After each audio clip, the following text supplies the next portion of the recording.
bawang, sibuyas. Hiwain na natin lahat ng mga dapat hiwain, pati lahat ng hiwain na natin ng mga ano. So, ginawa na natin, lagyan natin siya ng lagyan natin ng onting lemon para medyo mabango-bango naman yung lansa. Asin, bawang, sibuyas lang. Okay na yan. Tayo na lang natin kumulo.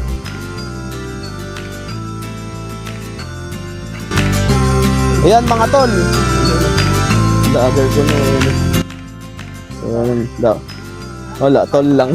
Wala akong maisip eh. Tapos na tayo maghiwa. Hiwa na namin yung mga to. Ayan, so mapiprito na tayo. Tapos itong lechon na ginawa natin kahapon.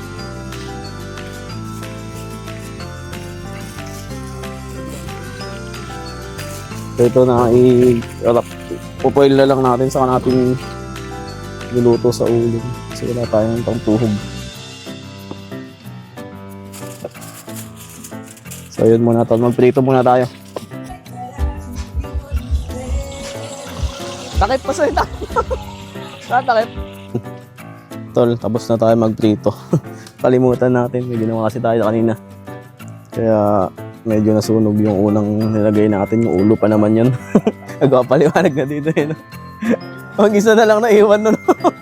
Hindi na niya na ano, na tignan, may ginagawa din siya. Nasunog pa yung ulo eh. Okay sana yung hiwa-hiwa lang eh. At least natanggal naman. Update tayo tol. Maya na tayo, nahiwa na natin yung mga yan. Ito lalagay natin mamaya. Tapos nilaga. Minudo. Yan, tapos hiwain na natin to. Itong pang sisig natin. Ayan na. Mamaya na lang tol. Medyo hindi tayo makapag-video ng dire-diretso kasi siyempre may music, may ano. Baka makapiright tayo kaya putol-putol. Ayan mga tol. Hindi ba rin tayo tapos magluto? Balita tol. Boy pa. Lapit na. Ayan, lapit na. So nakasalang na tong minudo. Tapos ito naman tinolat na at ginigisa ko na. Sheesh! Tinolo.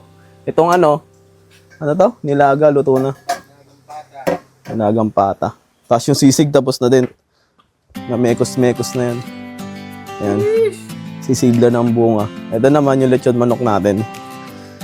Sinasalang na natin at ano. So parang gagawin natin, gigilid na lang natin yung mga uling doon sa tatakpan.